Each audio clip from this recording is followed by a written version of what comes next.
On April 20th, 1889, Adolf Hitler, later known to the world for tragic and destructive reasons, was born in a small Austrian town. How did an ordinary aspiring artist become the leader of the Nazi Party and gain global notoriety? Let's examine Hitler's biography and find out. Subscribe to the channel, leave a like, and let's begin. Adolf's childhood was not easy. His father, Alois Hitler, was a strict man and rarely resorted to physical punishment. But the relationship between father and son was tense. Adolf often felt fear and resentment. His mother, Clara, was gentler and more caring, yet even her warmth did not fully compensate for the emotional distance within the family. At school, things did not go well.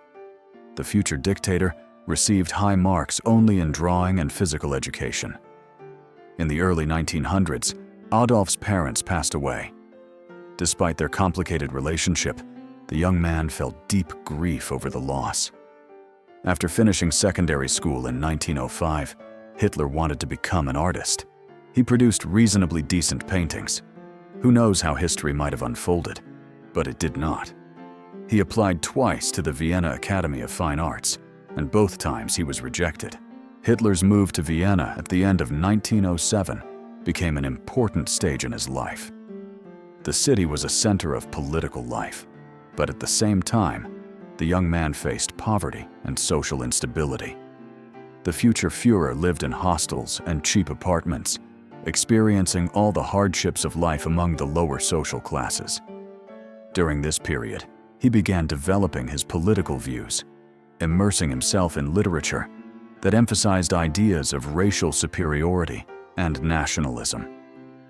These ideas took root in his mind when he later encountered social unrest and ethnic tensions in Germany amid the crisis following World War I. Hitler's prejudiced attitude toward Jews and other groups only intensified. With the outbreak of World War I in 1914, Hitler volunteered for the army. He served in the 16th Bavarian Infantry Regiment and quickly distinguished himself as a brave soldier. His participation in combat became a kind of baptism by fire. He was awarded the Iron Cross, second class for bravery, but he also suffered 2 wounds, in 1916 and again in 1918, when his regiment came under attack. During the war, he lost comrades in battle. This experience strengthened his hostility toward Germany's enemies, which later became a foundation of his political ideology. After the war ended in 1918, Hitler returned to Munich. He was shocked by the sweeping changes: Germany's defeat, the November Revolution, and the humiliating Treaty of Versailles, the results of which he refused to accept. The establishment of the Weimar Republic further deepened his resentment. Hitler felt profound disappointment and distrust toward the new government, considering it weak and incapable of restoring the country after the war. He believed Germany had been betrayed and humiliated. He felt that Germany had been betrayed and humiliated. This disappointment became a catalyst for his future political activity, as he began searching for ways to restore German pride and power. In 1919, Adolf Hitler joined the German Workers' Party, a small political organization with right-wing radical views. He quickly became one of the most active members of the party and soon gained recognition as a skilled speaker.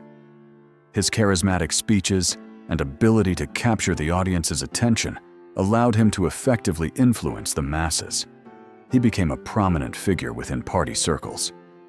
In 1920, the organization was renamed the National Socialist German Workers' Party, NSDAP, and Hitler became one of its leaders. On July 29, 1921, he officially assumed leadership of the party. In November 1923, Hitler attempted a coup known as the Beer Hall Putsch. He gathered supporters at the Bürgerbräukeler Beer Hall and attempted to seize power, declaring the beginning of a revolution. However, the attempt failed. The police dispersed the rebels, and Hitler was arrested. He was sentenced to 5 years in prison, but served about 9 months. In prison, he wrote his autobiography, Mein Kampf, in which he outlined his ideological views and his plans for Germany's future. After his release from prison and the publication of his work, a new stage in his life began. By that time, the chairman of the NSDAP had already formed a clear system of beliefs. Ahead lay a Zhuzskaya Vnutripoliticheskaya Borba, the Great Depression, alliances with industrialists, the consolidation of power, repression against opponents, and ultimately the Second World War. If you subscribe and leave a comment, we will make a video about how Hitler came to power. See you next time.